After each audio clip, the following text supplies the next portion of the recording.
어제 시간에 이제 참 주님의 몸된 교회가 바르게 세워지기 위해서는 분명한 복음이 증거되어야 하는 그런 필요성에 대해서 생각해 볼 수 있었습니다.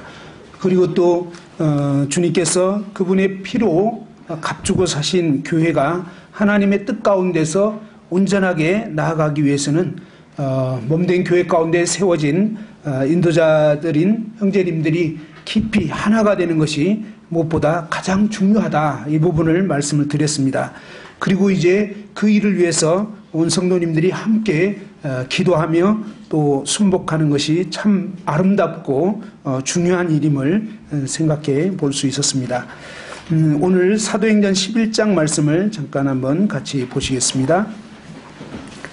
사도행전 11장 19절서부터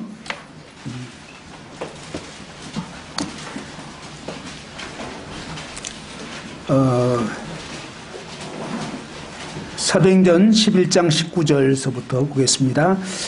제가 읽겠습니다. 그때 스데반의 일로 일어난 환란으로 말미암아 흩어진 자들이 베니게와 구브로와 안디옥까지 이르러 유대인에게만 말씀을 전하는데, 그 중에 구브로와 구레네 몇 사람이 안디옥에 이르러 헬라인에게도 말하여 주 예수를 전파하니 주의 손이 그들과 함께 하심에 수많은 사람들이 믿고 주께 돌아오더라.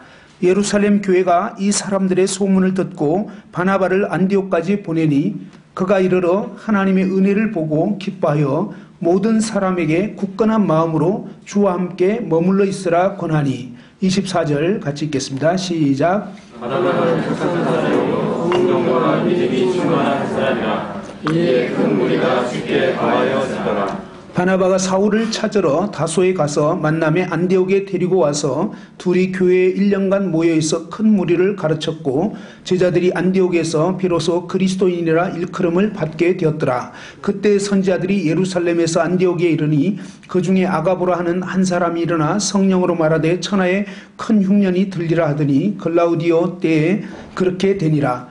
제자들이 각각 그 힘대로 유대에 사는 형제들에게 부조를 보내기로 작정하고 이를 실행하여 바나바와 사울의 손으로 장로들에게 보내니라. 아멘. 사실은 이 말씀은 오늘 아침에 본 말씀입니다. 근데 이제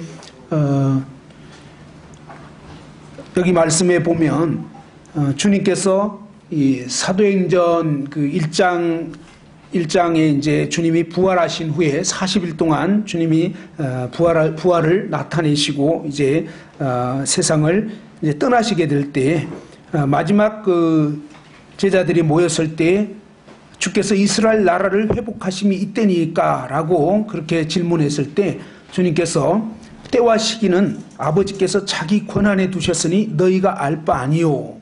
오직 성령이 너희에게 마시면 너희가 권능을 받고 예루살렘과 온 유대와 사마리아 땅끝까지 이르러 내 증인이 되리라. 그러면서 정말 우리가 창념해야 되고 해야 할 일이 무엇인가, 그것을 알려주셨습니다.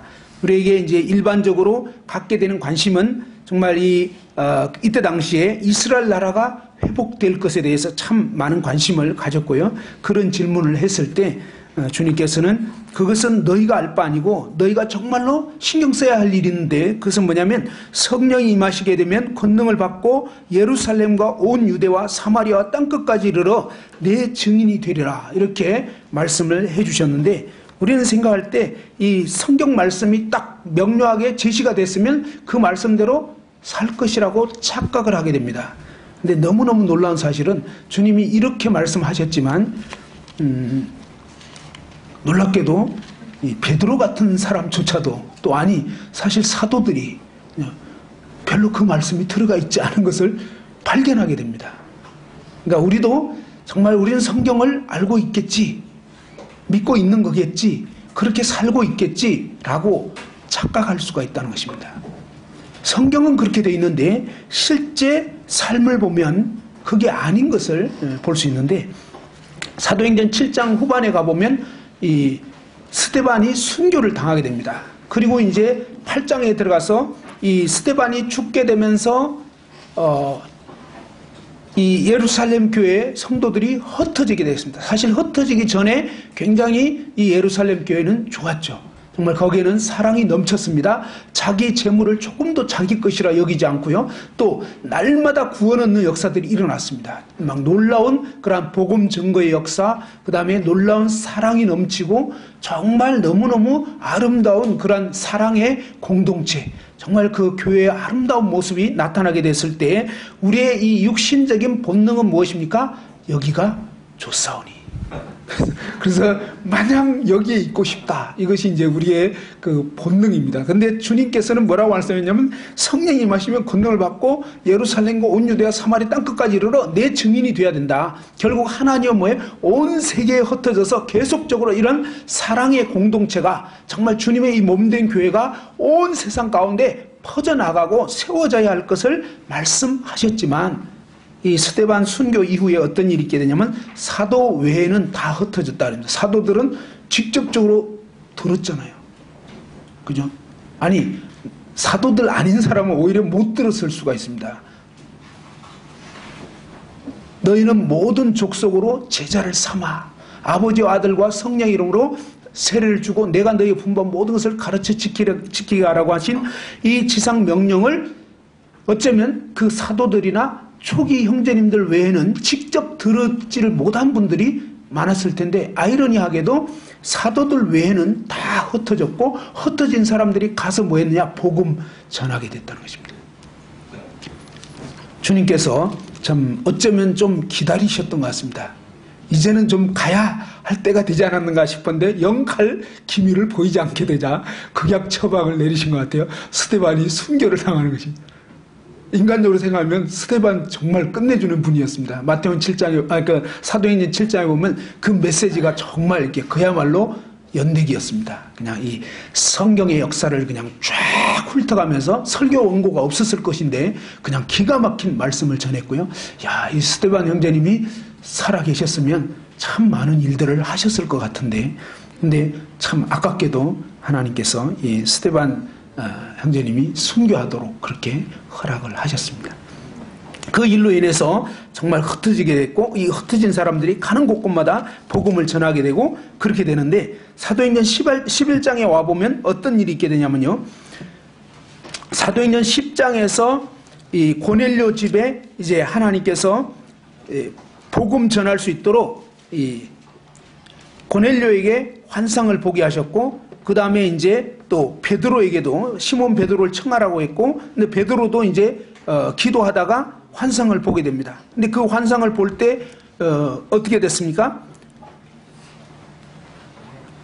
보자기, 큰 보자기 같은 보자기가 이제 내려오는데 근데 그 내 귀에 메어서 땅에 이렇게 드리워진 보자기 안에 땅에 있는 각종 네 발 가진 짐승, 기는 거, 공중에 나는 것들 이런 것이 있는데 근데 이 주님께서 하신 말씀이 뭐냐면 베드로야 일어나 잡아 먹으라 그랬는데 베드로가 뭐라고 얘기했냐면 주여 그럴 수 없나이다. 그죠? 이것은 아주 놀라운 모순이죠. 주여 말은 주인인데 주인이 명했는데 종이 감히 그럴 수 없다고 반기를 들었습니다. 근데 우리가 이런 식이라는 거예요. 뭐냐면 성경에 그렇게 나와 있지만 내 그동안의 이 신앙 배경에 의하면 차마 받아들일 수가 없는 것입니다. 우리가 보통 하나 될 수 없는 이유는요, 절대 하나님 말씀이 아닙니다. 그게 아니고 뭐냐면 내 배경이 나를 하나 되지를 못하게 합니다. 왜냐하면 정서적으로 맞지를 않아요. 성경적으로 안 맞는 것이 아니라 내 정서에 안 맞다 이것입니다. 나는 지금까지 그렇게 살아왔는데 이건 도저히 받아들일 수가 없다. 정서상 맞지 않기 때문에 받아들일 수 없는 것입니다. 이러한 그 관념이 얼마나 놀라우냐면 주님이 명령해도 거의 소용없게 만들 정도로 우리의 이 전통과 배경과 나의 그 고정관념이 무서운 것입니다. 이러한 고정관념 때문에 하나 될 수 없는 것입니다. 주님 때문에 하나 될 수 없는 게 아니고 주님 말씀 때문에가 아니고 말씀이라고 한 어떤 나의 그 고정관념, 전통적인 어떤 나의 개념. 올인가요? 제가 이제 정확하지는 않은데 어떤 올인지 뭔지 모르겠어요. 그 태어날 때 누구를 보느냐에 따라서 그게 엄마라고 여긴답니다. 뭐가 그런다고요? 오리 맞아요? 예. 근데 어느 날 이제 오리가 탁 깨어났을 때 강아지를 본 거예요. 개를 본 것입니다. 그 다음부터는 뭡니까? 이 오리는 맨날 개만 쫓아다닌다는 거예요. 왜? 개가 엄마인 줄로 착각을 하기 때문에. 그런 것처럼 우리는 처음에 어느 모임에서 주님 믿게 됐는가, 그거에 따라서 그 모임에서 하던 전통이 진리가 되어버리는 것입니다. 저희가 인덕원에 2004년도에 이제 기존 모임에서 나오게 돼가지고 모이게 됐는데, 그때 저희는 한 1년 정도 우리가 그동안 배워왔던 거, 행해왔던 거, 알아왔던 거, 이런 것들이 정말 성경적으로 맞는 것인지 아니면 그냥 하나의 전통인지, 이런 부분에 대해서 한번 진지하게 우리 자신을 돌아보는 그런 시간을 가졌습니다.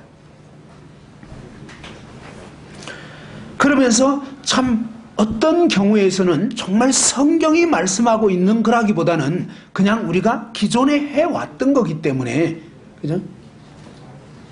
예를 들면 우리는 모임에서 너울을 쓰고 있습니다. 그런데 일반 장로교에 있던 분들이 이렇게 우리 같은 모임에 오게 되면 충격을 받습니다. 그리고 일단은 뭐죠? 그 말씀을 듣기도 전에 그 모습을 보고 그냥 도망을 가는 그런 경우가 많이 있습니다.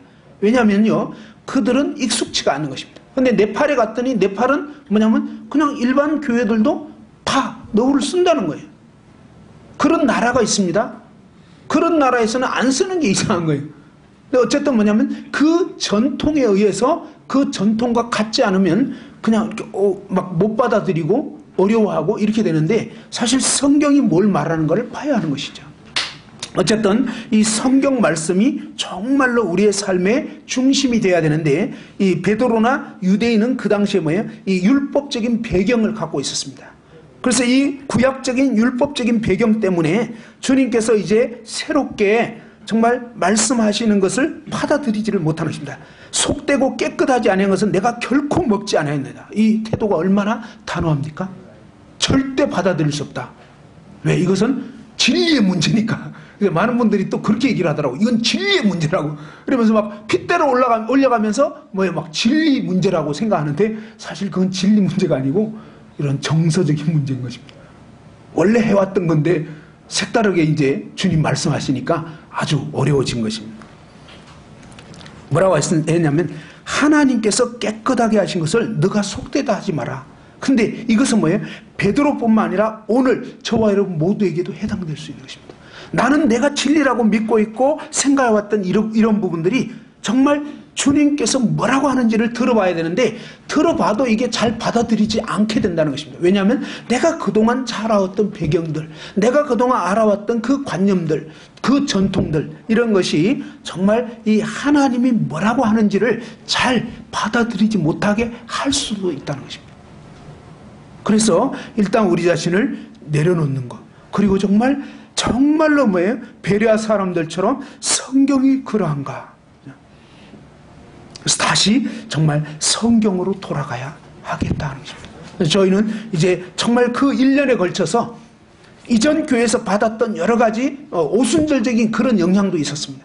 근데 이런 부분들에 대해서 정말 성경이 뭘 말하는지 다시 한번 쭉 살펴보고 돌아보고, 정말 성경적으로 합당한 것은 받아들이지만 성경적으로 합당치 않은 것은, 그것은 아무리 인간적으로 그럴듯한 말이어도 성경 말씀과 다르다면 그건 아닌 거예요. 근데 많은 경우에 그럴듯한 이론들이 우리의 삶을 잠식할 때가 있습니다. 하나님께서는 뭐예요? 하나님이 깨끗하게 하신 것을 너가 속되다고 하지 말아라 라고 하면서, 그것도 한 번으로 되지 않았습니다. 무려 3번이나 같은 상황들이 전개가 됐습니다. 그만큼 저와 여러분의 고정관념이 깨어지기 어렵다, 이걸 아셔야 됩니다. 한 번으로 안 돼요. 주님이 직접 환상을 보이시면서까지 말씀을 해도 소용이 없었다는 것을, 그것이 뭡니까? 우리의 이 전통과 고정관념이라는 것입니다. 나의 이 굳어진 사고방식. 근데 안타깝게도요, 저도 이제 나이가 조금씩 들어가면서, 아직 나이 얼마 안 됩니다. 그래도 이제 좀 50대가 일단 넘어가니까요, 이게 자꾸 이렇게 내 세포가 죽는 것 같아요. 그래서 굳어지는 거 있죠. 그래서 한번 생각한 것이 좀처럼 바뀔 기미를 안 보이는 거예요. 그래서 제 아내가 당신 이상하다고, 한번 그렇게 생각하면 좀처럼 그 고정관념이 안 바뀐다고 그러는데요, 나이가 들면 그런 현상이랍니다. 그래서 내가 나도 모르게 굳어질 수 있다. 그 생각하셔야 되는 거죠. 그래서 정말 피차 서로 정말 교제를 주고받는, 철과 철이 날카롭게 하는 것처럼 형제가 형제의 얼굴을 빛나게 하는 것입니다. 그래서 피차 권면을 주고받을 수 있도록 그런 열린 마음을 가져야 하는 것입니다. 그리고 성경이 무엇을 말하는 걸 보면 말씀이 그렇구나. 그러면 나의 이 고정관념을 내려놓는 게 필요하다고 했습니다. 어제 이제 그런 말씀드렸죠. 정말 중요한 핵심적인 주님의 진리의 말씀은 분명합니다. 전도해야 됩니다. 누가 뭐라 해도 때로는 어떻든지 못 어떤지, 그죠? 그 다음에 이 선교해야 됩니다. 우리가 예배 드려야 됩니다. 또 뭐 말씀을 읽어야 됩니다. 이런 것은 기도해야 됩니다. 이건 너무나 분명한 거예요. 그런데 어떻게 전도해야 되는지 방법까지도 성경에서 세세하게 가정 방문하면서 전도해야 된다. 전도지를 돌려야 된다. 전도 책자를 만들어야 된다. 방송을 해야 된다. 이런 것은 언급하지 않았다는 것입니다. 그것은 뭐냐면요, 오히려 저희에게 맡기신 거예요. 자, 장사하여서 이익을 남기라 그러는데 어떻게 장사할지는 각자가 뭐예요? 정말 지혜롭게 생각해야 되는 것입니다. 터는 예수 그리스도인데 그 터 위에 어떻게 세울지 그것은 각각 조심해야 된다는 것입니다. 그래서 가장 효과적이고 가장 합당하게 지을 수 있도록 그 지혜를 구하는 이런 것이 필요한 것입니다. 자, 아무튼 근데 이제 주님께서 이제 그 고넬료가 보낸 사람들이 왔을 때 사도행전 11장 12절에 보면 성령이 내게 명하사 아무 의심 말고 함께 가라. 그러니까 3번 환상을 보여도 아직 잘 해결도 안 되고요. 그 다음에 이 성령께서 지시를 했습니다. 아직도 떨떠름해요. 그죠? 의심 말고, 이 말이 뭐예요? 의심이 있다는 거예요. 그 다음에 이방인들하고 접촉하는 자체가 지금 상당히 유대인으로서는 꺼려지는 일입니다. 그래서 굉장히 이렇게 주저하고 있기 때문에 의심하지 말고 가라, 함께 가라 해가지고 갔습니다. 가서도 아직도 뭐가 잘 풀리지 않고 있습니다. 그러면서 내가 오긴 왔는데 이방인하고 이렇게 교제하는 거는 우리 유대인 관습에는 지금 위법이다. 근데 불러서 내가 오긴 왔다마는 왜 불렀냐? 그러니까 이제 고넬료가 막 얘기를 한 것입니다. 기도하는데 이제 환상 보고 그 시몬 불러라고 해서 불렀습니다. 그죠? 그런 얘기 다 듣고 나니까 주님이 글쎄 이방인은 내 사전에는 이게 이방인이 개돼지 같은 이방인이 구원받는데 이건 말이 안 되는 건데 그래도 일단은 아이고 모르겠다. 그냥 그러고 전한 거예요. 근데 전했는데 뭐예요? 성령님이 역사하셔서 진짜 이방인들도 동일하게 성령으로 거듭나는 그 역사를 보게 되면서 하나님이 이방인들한테도 구원을 베푸시려고 하는가 보다. 근데 이것이요, 지금 수년이 지난 상당히 좀 시간이 걸린 상황이잖아요. 아니, 주님이 부활 승천하시면서 이미 다 말씀하셨잖아요. 너희는 가서 모든 족속으로 제자를 삼으라고, 또 오직 성령이 임하시면 이렇게 돼서 정말 땅끝까지 이르러 내 증인이 되어야 한다 라고, 심지어 뭡니까? 때와 기한에 대한 관심보다도 그건 별로 신경 쓰지 말고 진짜 신경 써야 되는 게 이거다라고까지 말씀하시면서 정확하게 말씀해 주셨는데도 불구하고 그 일이 실제 삶으로 적용되기에는 난관이 적지 않았다는 것입니다. 이것이 뭐냐면 우리가 이 하나님 말씀을 실제로 알고 있는 것과 그 말씀이 정말 내 삶 가운데 적용되는 것하고는 상당히 시간도 걸리고요. 또 여러 가지 난관들이 있다는 것입니다. 그래서 이런 어떤 선입관, 편견, 고정관념 이런 것들이 깨지고, 그죠? 그리고 이제 비로소 이 말씀이 우리의 삶 가운데 적용될 수 있는 것을 볼 수 있었습니다. 자, 아무튼 이제 그 스데반의 순교 때문에 흩어진 사람들이 이제 막 복음을 전했는데 헬라인에게도 복음 전하게 됐습니다. 그런 소식이 들려졌습니다. 사도행전 11장 22절에 보면 예루살렘 교회가 이 사람들의 소문을 듣고 어떻게 했냐면 바나바를 안디옥까지 보내게 됐습니다. 근데 바나바는 어떤 사람이냐? 사도행전 4장에 보면 바나바의 별명이 이제 뭐냐면 이 위로의 아들, 그런 뜻이 됐습니다. 정말 이 바나바는 구원받고 믿음 안에서 참 다른 사람들을 위로하고 격려하고 세우기를 참 잘하는 이런 분이었고요. 그가 밭이 있어서 그 밭을 팔아가지고 사도들의 발 앞에 내어주기도 하고 그렇게 했습니다. 그 다음에 또 뭐냐면 사도행전 9장에 보면 사울이 핍박자였는데 예수 믿는 사람들을 잔멸하려고 했습니다. 잔멸이란 건 뭐예요? 완전히 씨를 말리려고 한 거예요. 철저하게 집집마다 찾아다니면서 색출을 해가지고 잡아 죽이는데 앞장섰던 이런 아주 유명한 핍박자 그 사울이 회심을 하게 된 것입니다. 구원받고 나자 즉시로 뭡니까? 예수님을 증거하게 되고 이러는데, 근데 이 사울에 대한 소문이 너무 제대로 퍼져 있었기 때문에 예루살렘에 있는 성도들이 사울과 교제하는 걸 엄청나게 꺼려했습니다. 이 사람들은, 이 사울은 지금 그냥 가짜로 지금 믿는 척 했을지도 몰라. 그래가지고 우리 본거지를 파악해가지고 싹 다 죽이려고 이럴지도 몰라 하면서 여러 가지 막 별 의심들을 다 하면서 받아들이지 못하는데, 그때 바나바가 이 바울을 증거하게 됩니다. 사울을 정말 그가 어떻게 다메섹 도상에서 부활의 주님을 만나게 됐는지, 그 주님을 만나고 나서 어떻게 변화가 됐는지, 그리고 그 주님을 담대히 증거하게 된 이런 것들을 자세히 소개를 하게 되는데, 이것은 뭐냐면 사실은 바나바가 이 사울을 천거한다는 것은요 상당히 쉬운 일은 아닙니다. 근데 사실 천거를 함부로 하면 안 되는 거예요. 왜냐하면 어쩌면 그 사람과 내가 동일시 되는 것입니다. 근데 이 바나바가 그러한 이 사울의 진정한 회심과 그 사울을 통해서 일어나고 있는 하나님의 역사를 보면서 이 바나바는 착한 사람이어서 그 자신의 어떤 명예라든지 이런 것을 생각하지 않고, 이 사울이 정말로 주님 믿은 사람이고 정말로 주님을 증거하는 그런, 과거에는 핍박자였지만 이제는 정말 하나님을 오히려 증거하는 합당한 형제인 것을 증거를 한 것입니다. 천거를 한 것입니다. 그랬을 때 이 예루살렘 성도들이 받아들일 수 있게 됐습니다.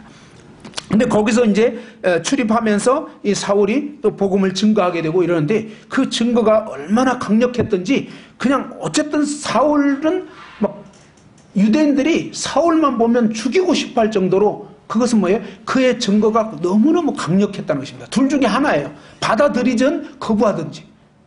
직장에서 어떤 이런 아주 진짜 골수분자, 진짜 예수님을 제대로 믿고 확실하게 드러내는, 그래서 술자리 갈 때마다 그냥 찬송가를 부르든지 막 복음 전하든지 하면은 분위기 계속 깨면서, 어때요? 진짜 직장에서 야 아주 골치 아픈 예수쟁이 들어왔다고 하지 않겠어요? 말하자면 사울은 그런 사람이었습니다. 그러니까 이제 제명에 못 살 것 같을 정도로 아주 죽이려고 하게 되니까 할 수 없이 뭡니까? 이 예루살렘 교회에서 정말 안 되겠다 해가지고 고향 다소로 보내버렸습니다. 거기서 일단 좀 쉬라고, 좀 있어야 되겠다고. 지금 이 상태대로 했다가는 이 초장에 끝날 것 같은 거예요. 그래서 이제 아마 잘 생각을 해보면서 아직 무르익지는 못했던 거예요. 또 뭔가 이게 증거하는데 좀 너무 전투적이고 좀 이렇게 뭐랄까 참 이 강약 조절도 돼야 되잖아요. 사실은 아직은 초기 단계니까 엄청나게 강력하긴 한데 좀 이렇게 다루어지지 않은, 다듬어지지 않은. 그래서 오히려 정말 지금 섣불리 이렇게 되다가 초장이 끝나면 안 되겠다 싶어서 이렇게 잘 권유를 해서 다소로 보냈던 것 같습니다.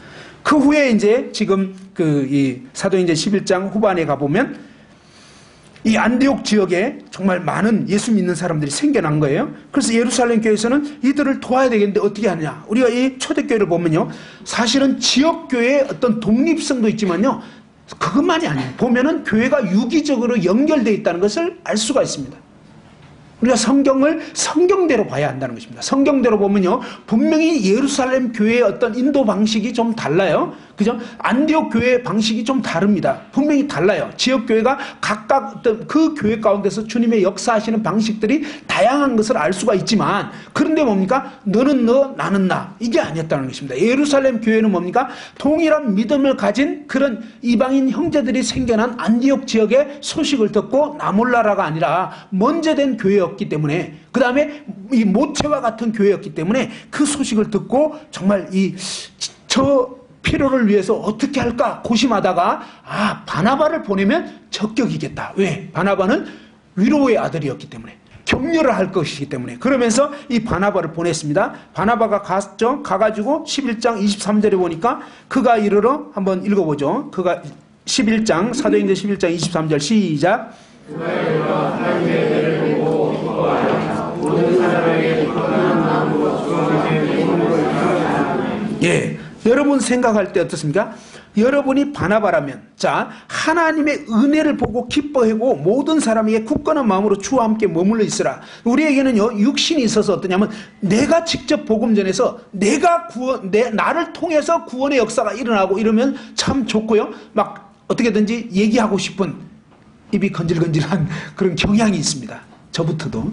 근데 이제 뭐냐면, 제가 복음 전한 게 아니라 그냥 하나님의 놀라운 역사로 또 이미 어떤 그 많은 진짜 예수 믿은 사람들이 생겨났다.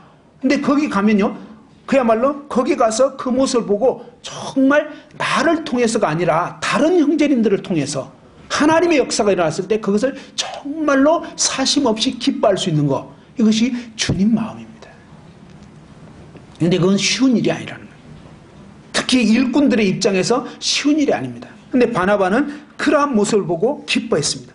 그리고 그들을 정말 격려한 것입니다. 굳건한 마음으로 주와 함께 머물러 있으라. 24절에 보니까 바나바는 착한 사람이요, 성령과 믿음이 충만한 사람이라. 사실은 뭐예요? 하나님 외에는 선한 이가 없다 그랬습니다. 다시 말해서 이 바나바는 성령과 믿음이 충만하면서 그런 육신의 마음의 지배를 당하지 않고 성령의 충만한 가운데서 하나님의 마음을 가진 것입니다. 자기의 어떤 이기적인 자기 이름을 위하는 그런 생각이 아니라 하나님의 관점을 가지고 하나님의 마음을 가지고 정말 이 성령의 충만한 가운데서 그 가운데서 이제 그 교회를 돌아보게 됐습니다. 그렇게 되니까 이에 큰 무리가 죽게 더하여지더라. 정말 이제 더 놀라운 역사들이 일어나게 됐습니다. 근데 이 정도 되면 여기서 이제 계속하면 됩니다. 어떤 면에서. 그러면 이제 안디옥 교회 그러면 바나바 이게 딱 나올 거거든요. 근데 이 바나바가 그렇게 하질 않고 25절에 보니까 바나바가 사울을 찾으러 다소에 갔습니다. 사울이 누구인지 천거했잖아요. 그죠? 근데 이 바나바는 사울이 어떤 사람인지, 그에게 어떤 은사가 있는지, 또 그가 주님을 얼마나 사랑하는지, 이제 그리고 뭐냐면 그 사울이 이 안디옥 교회에 오게 되면, 함께 주님을 섬기게 되면 정말로 좋겠구나.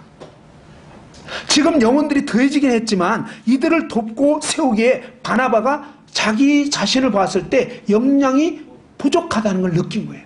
근데 사울이 오게 되면 이 사울은요, 바리새인 출신입니다. 가말리엘 문화생이 한마디로 율법을 굉장히 철저하게 배웠던 사람인데 그 말하자면 구약적인 토대가 잘 잡혀진 사람이에요. 근데 또 부활의 주님을 만나게 됐고 그 다음에 주님을 제대로 알게 되면서 은혜의 복음이 명료한, 한마디로 뭐예요? 이 말씀의 가르침이 명료한 사람이었어요. 근데 좀 과격한 건 있었던 것 같아요. 제 식으로 표현한 것입니다. 요 끝에 부분은 아닐 수도 있는데. 근데 그러면서 참 그런 부분들은 또 주님 안에서 함께 다듬어져 갈 수 있는 거고, 그러면서 뭡니까? 바나바 혼자서 이 모임을 섬기는 것보다 사울이 와서 함께 동역을 하게 된다면, 근데 그때 이 바나바는 인간적으로는 분명히 계산이 됐을 것입니다. 사울이 와서 하게 되면 자기보다 훨씬 더 시간이 지나면 지날수록 두드러질 거라는 거. 자, 인간적으로 생각해 보면 사울이 안 오고 그냥 나 혼자 하는 게 좋아요. 내 이름만 드러나기를 원한다면. 근데 이 사울은, 이 바나바는 착한 사람이었습니다. 그 다음에 성령과 믿음이 충만했어요. 나의 이기적인 그런 생각, 그것이 아니라 정말 하나님 그분의 마음과 그분의 뜻을 생각하고 또 이 몸된 안디옥 교회의 유익을 생각하면서 어떻게 하는 게 좋을까? 기도 가운데서 아마 주님께서 이 사울을 생각나게 하신 것 같아요. 왜냐하면 우리는 그 피로를 보게 되거든요. 그래서 이 거대한 피로들, 영혼들이 계속 몰려오고 있는데 이 바나바는 사실 어떻게 보면 아주 뭐랄까 성경 교사 같지는 않은 것 같아요. 바나바는 어떻게 보면 격려하고 위로하고 형제들 보고 잘한다 막 이렇게 하는, 근데 참 하나님의 세계에 보면 놀라운 것은 뭐냐면 하나님이 한 사람에게 모든 것을 주시지 않았다. 우리는 나 한 사람이 모든 걸 다 가진 슈퍼맨이 되기를 원해요. 희망사항. 그죠? 그래서 성경을 잘 가르치는 분이 또 참 이렇게 목자의 은사도 있고 또 그런 분이 전도의 은사도 있고 뭐 이러면 참 좋겠는데 안타깝게도 그렇지가 않아요. 그래서 가르치는 분들은 때로는 아주 칼 같은, 그죠? 아주 이게 그냥 딱 이렇게 딱 딱딱하기 때문에 이 바늘도 안 들어가는 것 같은 그런 느낌이 들 때가 있습니다. 가끔. 이제 그리고 또 전도자들은 보면 실수가 많아요. 근데 실수는 많은데 또 영혼은 많이 얻어. 그 소가 없으면 구유는 깨끗해요. 시끄러운 일은 없어져. 근데 뭐냐면 영혼이 안 얻어지는 거예요. 그게 참 희한하죠. 그래서 주님께서는 바로 정말 이 전도자나 목자나 교사나 이런 분들이 함께 팀워크를 이루어서 정말 주님이 나에게 이런 부분을 주셨지만 그러나 또 다른 형제님들은 저런 부분을 주셨고 근데 이런 부분들이 서로의 필요를 인식하면서 나 혼자서 되는 게 아니구나. 그리고 함께 동역해야 되고 함께 팀워크를 이루어야 되는데 적재적소에 서로 조화를 이루는 게 필요합니다. 모두가 골 넣고 싶지만 골 넣을 수 있는 사람은 공격수. 역시 공격수가 골을 넣는 것입니다. 수비수는 골 넣고 싶지만 잘 안 돼요. 수비하는 게 맞아요. 어떻게 보면. 그래서 또 각각 자기 역할을 하는 거 이게 필요하거든요. 근데 이런 부분들이 함께 교제하다 보면 누가 어떻게 하는 게 좋을지 이런 게 나옵니다. 그래서 서로 자기를 내려놓게 되면 정말 이 조화를 이루게 되면서 합당한 역할들을 하면서 정말 주님의 역사가 아름답게 일어날 수 있는데 이 바나바가 사울을 찾으러 다소에 가가지고 사실 먼 거리까지 찾아간 것입니다. 그리고 자기 자신은 이제 오히려 정말 이제 감춰질 수밖에 없을 수도 있는데 그 일을 자청해서 그렇게 한 것입니다. 그리고 이제 정말 이 사울을 데려와가지고 둘이 교회에 1년간 모여서 큰 무리를 가르쳤고 제자들이 안디옥에서 비로소 그리스도인이라 칭함을 받게 됐습니다. 놀라운 역사가 일어난 것입니다. 조화와 일체와 연합을 이루었을 때, 그죠? 이 바나바와 바울이 동역을 하게 됐을 때 놀라운 이런 효과가 일어난 것입니다. 그런데요, 둘의 동역, 셋의 동역, 넷의 동역 더 많아질수록 더 조화가 이루어질수록 굉장한 시너지 효과가 일어날 수 있게 되는 것입니다. 저희 인도원 교회가 처음에 네 형제님들이 함께 동역을 해서 하나가 됐을 때 사실은 뭐냐면 가장 좋았습니다.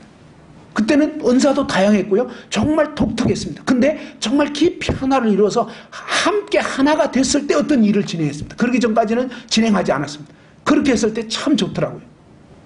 그리고 한 분이 이제 선교를 가버리고 나니까 세 분이 되니까 조금 예전 같지는 못하고 지금은 이제 둘밖에 없습니다. 훨씬 더 이제 약화됐습니다. 기도가 많이 필요해요. 그래서 정말 이 합당한 그런 장로 형제님들이 서기를 지금 계속 이제 기도하고 있습니다. 기도해 주시기 바랍니다. 그리고 정말 이렇게 여러 형제님들이 하나가 되어서, 근데 하나가 되기 위해서는 빌립보서 2장에 나오는 것처럼 예수님이 하나님 아버지와 동등됨을 취할 것으로 여기지 않았다 그랬습니다. 예수님은 하나님 아버지와 동등되신 분이에요. 삼일체 하나님, 동등되신 분이거든요. 그런데 주님께서는 뭡니까? 그분의 본질상 그분은 하나님이십니다. 근데 예수 그리스도께서는 위치에 있어서 하나님 아버지와 동등됨을 취할 것으로 여기지 않았다 그랬습니다. 그 동등됨을 꼭 붙잡고 이렇게 늘어지지 않는, 그냥 기꺼이 그것을 내려놓는, 포기하는. 그래서 뭡니까? 위치적으로는 분명히 아버지와 동등되신 분이셨지만 그분은 자발적으로 뭡니까? 동등됨을 취할 것으로 여기지 않고 종의 형체를 가졌습니다. 그리고 사람으로 내려와 주셨습니다. 근데 사람으로 내려와 준 정도가 아니라 뭐예요? 그냥 마국간에서 태어났어요. 그러니까 뭐예요? 마치 거의 짐승 같은 취급을 당할 정도로 자기를 비웠어요. 근데 그 정도가 아니었고 십자가에 죽기까지. 근데 십자가는 뭐예요? 완전히 그 당시에 극악한 죄수를 죽이는 사형틀이고 완전히 발가벗겨서 죽이는 것입니다. 사실은. 그러니까 뭐예요? 모든 수치와 그 모멸감을 다 감수하시면서 그 십자가를 감당하신 거예요. 너희 안에 이 마음을 품어라. 우리가 왜 하나 되지 못합니까? 이런 주님의 마음을 갖지 않거든요. 남을 나보다 낮게 여기고, 그죠? 그러면서 내 자신을 깊이 비워버리면 무슨 관계가 있습니까? 우리가 사실 다투고 어려운 이유는 뭡니까? 나 때문에 힘든 거예요. 주님 때문에가 아니에요. 말은 진리 때문이라고 하지만 실제로는 진리가 아니라 감정이 상하거나 여러 가지 뭐 전통이 안 맞거나 뭐 이런 거지. 그죠? 그래서 다 내려놓고 정말 주님이 영광을 얻으실 수 있다면, 그 주님이 정말 기뻐하실 수 있다면, 나 자신은 어떻게 되든 관계가 없다. 그런 그 비워진 마음, 그것이 필요한 것입니다. 그렇게 돼서 이제 정말 하나가 되어서 그분의 영광을 나타낼 때에 그 다음에 뭡니까? 이 예루살렘의 교회의 소식을 듣게 됐습니다. 그 교회에 큰 흉년이 들 그런 상황을 듣게 되고 그 다음에 29절에 보니까 제자들이 각각 그 힘대로 유대에 사는 형제들에게 부조를 보내기로 작정하고 이를 실행하여 바나바와 사울의 손으로 장로들에게 보내니라 그랬습니다. 놀라운 것은 바로 그 교회 자체에 머무른 것이 아니라 더 이제 나아가는 이런 모습을 볼 수 있었습니다. 아무튼 이 교회가 하나 되는 것, 인도자들이 하나 되는 것 너무나 중요한데요. 주님께서는 보잘것없는 자들을 통해서 그분의 영광을 드러내시기를 기뻐하십니다. 사사기 7장 14절에 보면 이 기드온의 300용사에 대해서 주님이 보여주신 그런 그 모습이 있었는데 꿈에 어떤 일이 있었냐면 바로 보리떡 한 덩어리가 미디안 진으로 굴러 들어와 가지고 그 미디안 진이 다 무너지는 그런 장면을 보게 한 것입니다. 그런 꿈을 꾸게 하신 것입니다. 그런데 여기서 이 보리떡 한 덩어리와 같은 진짜 보잘것없는 그런 것이죠. 근데 이 보리떡 한 덩어리가 되기 위해서는 어때요? 각각 자기 주장, 자기 입지 이런 것들을 뭡니까? 보리떡이 되기 위해서 보리알 나달 하나하나가 다 뭐예요? 자기 줄기에서 끊어져 나온 것입니다. 사실 우리는요, 바로 이 죄에서 이제는 그리스도께로 옮겨진 거거든요. 검은 볼펜에서 이제 빨간 볼펜으로 접붙여진 것입니다. 그렇게 해서 옛사람은 죽었고 그리스도로 접붙여진 새 피조물이 된 것입니다. 그래서 전부 다 옛날에 각자 자기 입장, 위치, 고집, 아집에서 다 이제 끊어져 나와서 그리스도로 접붙여진 그리스도가 머리인 이렇게 돼가지고 뭡니까? 그 보리 한 알 한 알이 또 완고한 이 자의 껍질이 벗겨지는 것입니다. 그리고 어떻게 되면 갈아지고 이러면서 뭡니까? 정말 구워지고 그리고 뭐죠? 기름으로 함께 어우러져서 한 덩어리가 되는 것입니다. 보리떡 한 덩어리가 됐을 때 하나님께서는 이 작은 무리를 통해서 무려 10만 명이 넘는 미디안을 다 진멸할 수 있도록 그렇게 하시는 걸 볼 수 있습니다. 하나님은 저와 여러분이 어떤 특출한 사람이 아니라 저와 여러분이 정말 이 자기 자신이 죄에 대해서는 죽은 자고 그리스도께 대해서 산 자로 여기고 그리고 나에게서 어떤 고정관념이 있을 수 있다. 내가 생각한 이것이 틀릴 수가 있다. 그렇게 생각 안 하시면요 문제가 되는 것입니다. 어떤 때는 내가 옳은 것 같은데도 그걸 내려놔야 돼요. 사실 옳은 것 같기 때문에 싸움이 벌어지는 거예요. 이 얘기만 하고 잠깐 쉬고 그 다음에 두 번째 시간에 했으면 좋겠는데 제가 예전에 이 고덕에 살 때 그런 일이 있었습니다. 이 성경 말씀이 실제 삶에서 어떻게 우리가 적용이 안 되고 있는지 또 어떻게 되는 것이 적용되는 것인지 고덕에 살 때 이제 7년 동안 살았는데 처음에 이제 고덕동으로 이제 이사 가서 이제 지내면서 어떤 일이 있었냐면 그때 이제 아이들이 초등학교 이제 저학년 학교를 다니게 됐습니다. 아침에 이제 제 아내가 막 아이들 이제 보내느라고 밥하고 뭐 이렇게 해가지고 이제 보냈습니다. 그러고 나서 어떻게 하냐면 제 아내가 아침에 아이들 다 보내고 나서는 제 생각에는 성경을 봐야 될 것 같은데 신문을 딱 펼쳐놓고 커피를 탁 타가지고 커피 마시면서 신문 보는 거예요. 저는 일어나면요. 저는 원래 일어나면 무조건 성경 봐야 된다. 이게 체질이 돼 있습니다. 그래서 일어나면 기도하고 그 다음에 성경 보고 이건데 제 아내는 아이들 막 보내고 나서 그 다음에 뭐냐 신문을 쫙 펼쳐놓고 그냥 커피 탁 타가지고 마시는 거예요. 그래서 하루는 제가 봐줬습니다. 내일은 괜찮겠지. 근데 내일 되니까 마찬가지예요. 3일 되는데 또 마찬가지예요. 4일째 이제 참을 만큼 참았다. 이거잖아요. 그죠? 근데 여기서 누가 참았죠? 누가 봐주고 있는 거죠? 그게 다 나예요. 우리는 주님이 사신다고 엄청 주장은 하는데 실제 삶에서는 내가 살 때가 참 많아요. 간혹 주님이 사시지. 이것도 엄청난 착각이에요. 우리가 성경 말씀은 진리인데 실제 삶이 따로 놀 때가 많아요. 그래가지고 제가 이제 어떤 마음이 들었냐면 도저히 안 되겠다. 그래서 이제 4일째 되던 날 제가 아내 보고 이렇게 얘기했습니다. 오전 시간 아주 조용한 시간에 차분한 목소리로 여보 나는 당신이 이렇게 아침에 애들 학교 보내고 나서 이렇게 맑은 정신이 있을 때 신문보다는 성경 말씀을 보는 것이 좋을 것 같아요 라고 좋게 얘기를 했습니다. 최대한 부드러운 목소리로. 근데 제 아내가 뭐라고 얘기냐면 그 말 듣자마자 저에게 딱 하는 말이 나는 당신이 예배당 갔으면 좋겠다고. 아니면 직장에 갔으면 좋겠다고. 아니 남들은 남편이 직장 가거나 뭐 이렇게 하니까 출근하니까 편하게 뭐 내가 신문을 보든 뭘 하든 무슨 상관이야. 내 마음대로 할 수 있는데 나는 당신이 말이지 교회도 안 가고 말이지 사역하니까 그냥 집에서 있는데 당신 눈치가 보여서 나 진짜 힘들다.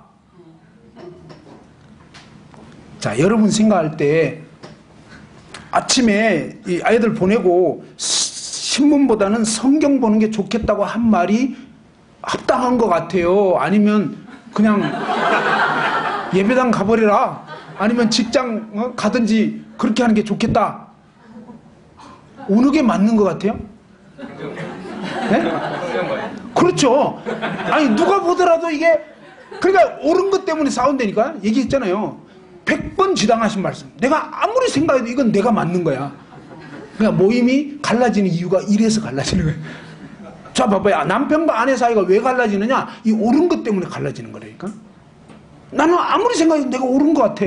그렇잖아요. 성경 보는 게 좋겠다. 이게 나쁜 말도 아니고 지극히 합당한 말 같아. 성경적으로도 맞는 것 같아. 이게 또 문제예요.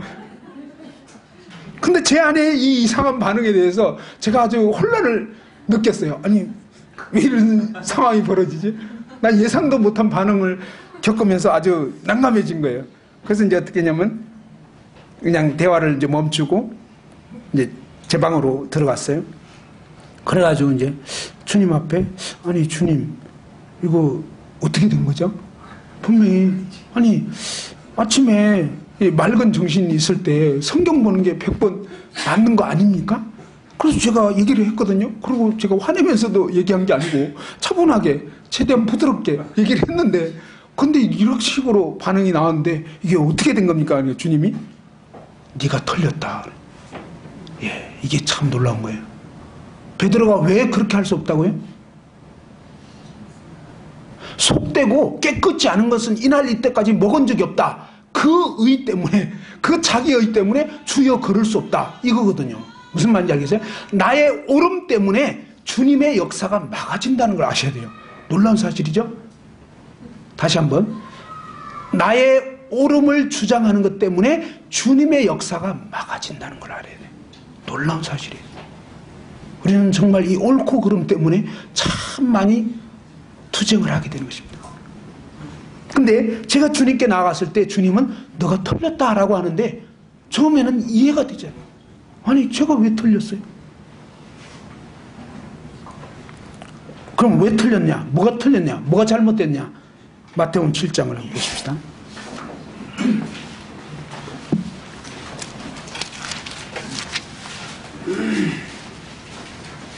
마태복음 7장 1절에서 5절까지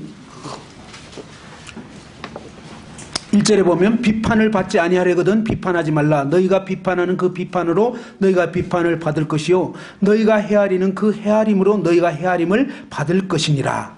3절 4절 읽어봅시다. 시작.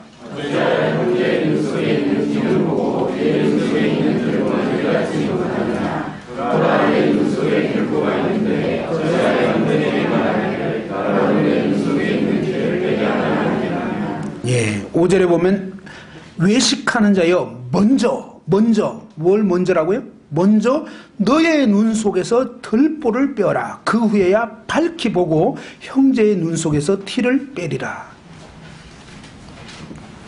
비판받지 않으려면 비판하면 안 된다. 너희가 비판하는 그 비판은 너희가 비판받을 거고 너희가 헤아리는 그 헤아림은 너희가 헤아림을 받을 것이다. 어찌하여 형제의 눈 속에 있는 티는 보고 너의 눈 속에 있는 들보는 깨닫지 못하느냐. 자, 한번 따라서 해봅시다. 상대의 눈에서 티가 보이면 내 눈 속에는 들보가 있다. 예. 여러분이 살면서 남편이 못마땅해질 때, 아내가 왜 저렇게 하지? 또 성도 형제 자매님들이 저 형제 왜 저러지? 저 자매는 왜 저럴까? 진짜 저건 아닌데? 이런 마음이 딱 들면 주님께서는 너의 눈 속에 들보가 있다는 거죠. 상대방의 어떤 모습에서 티가 딱 보이면 주님 말씀 뭐냐면 너의 눈 속에는 들보가 있는 거다.